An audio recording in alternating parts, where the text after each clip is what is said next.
This is part 6 of my tutorial series to make a hand-bound copy of your favorite fan fiction. In this part, I'll be showing you how to make a casing and case in your fic.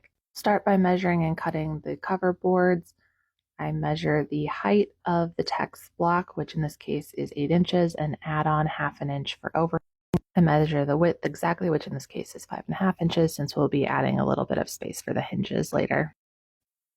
The coverboard material I use is 70-point chipboard that I buy off of Amazon. You can also find chipboard at hobby stores, or you can use Davy board or any kind of solid board that you have laying around as your cover.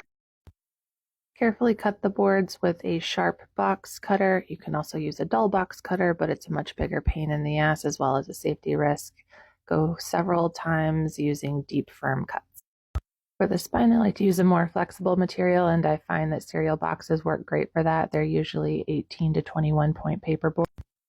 I use the spine of the text block to measure the width of the spine board exactly and cut it to length the same way. The height is going to be the same height as the cover boards, in this case 8.5 inches.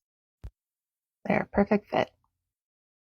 To make the casing, we'll apply a thin layer of glue to the spine board and then carefully glue it down the center of a piece of scratch paper or scratch cardstock.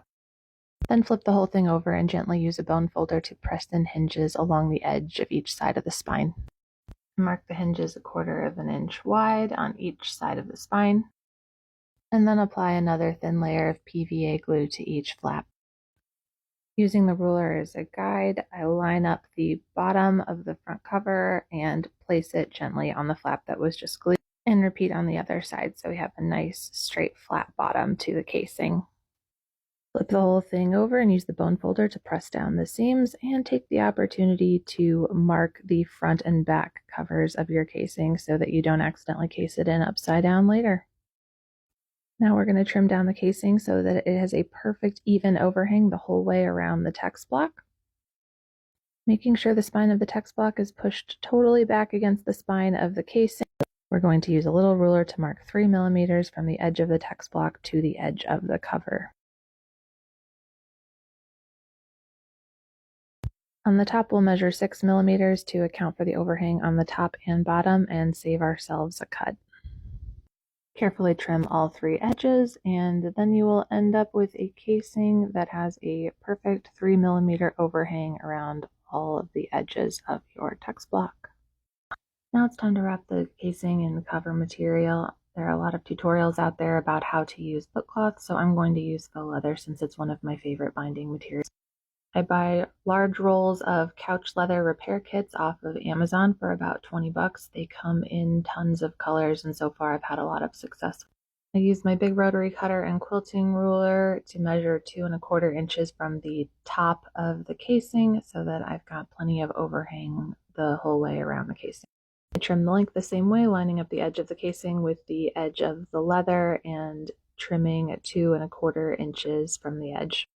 This type of leather comes with adhesive already on the back, so I don't have to mess with glue. I just peel the back covering off to expose the adhesive.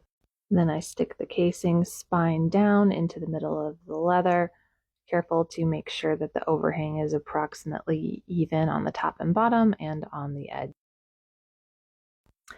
Then I flip the whole thing over and carefully go in with the bone folder to press in over the spine and into the hinges using firm, smooth pressure so that I don't tear or scuff the leather. Once I'm happy with the spine, I will use the bone folder to carefully smooth the leather over the cover, making sure there's no bumps or wrinkles. Then remove the rest of the backing paper and use the bone folder to repeat the process on the other side.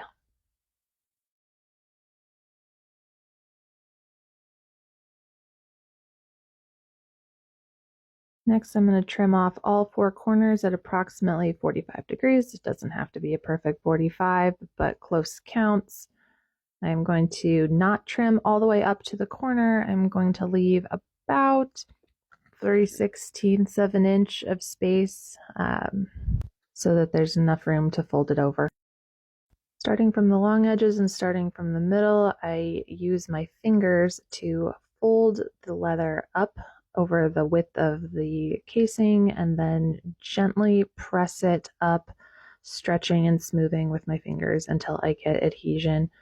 There is a possibility of wrinkling around the hinges, so I'm just really, really careful to make sure it's nice and smooth, and then I go over with the bone folder once I'm happy with the placement to make sure it's really on there well.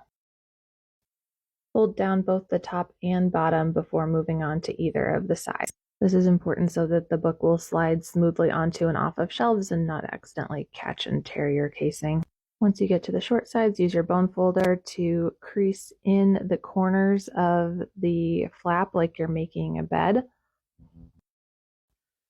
And then using my fingers again, I carefully fold the leather up, minding the corners stay nice and tight, and press down so that there's good adhesion between the leather and the casing. And then smooth it all out with the bone folder. Repeat the process on the other side, and now you have a perfectly fitted leather casing for your text block. I designed my covers using elements from Canva and cut them out onto heat transfer or iron-on vinyl with my Cricut. If you don't have a Cricut, there are a couple of other options. This product is a printable iron-on vinyl. You can print out whatever design you want, cut it with either scissors or a straight edge, and then iron it onto your book directly. Whichever way you decide to go, you're going to want to make sure you apply the design before you case in the book. Be careful about your orientation. The back cover is going to be on the left and the front cover is going to be on the right. Once your casing is done, it is time to case in your book. Start by making sure that your book is oriented the right way so that you don't accidentally put it in upside down, because let me tell you, it's heartbreak. And then carefully line up and make sure that your overhang is the correct distance all the way around.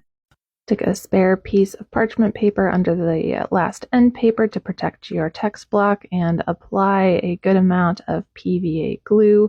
Spread it evenly over the entire page, making sure to cover it from edge to edge. Then you'll remove the parchment paper and carefully lift up the casing. Make sure the spine is flat against the spine and slowly and carefully close the cover, making sure that it's still lined up with the text. Immediately flip the book over and open it up so that that cover you just glued is down. And you're going to go in there with your bone folder and press and make sure that everything is nice and even. If it's not even, you can still do another go at this. Carefully peel it off and try again.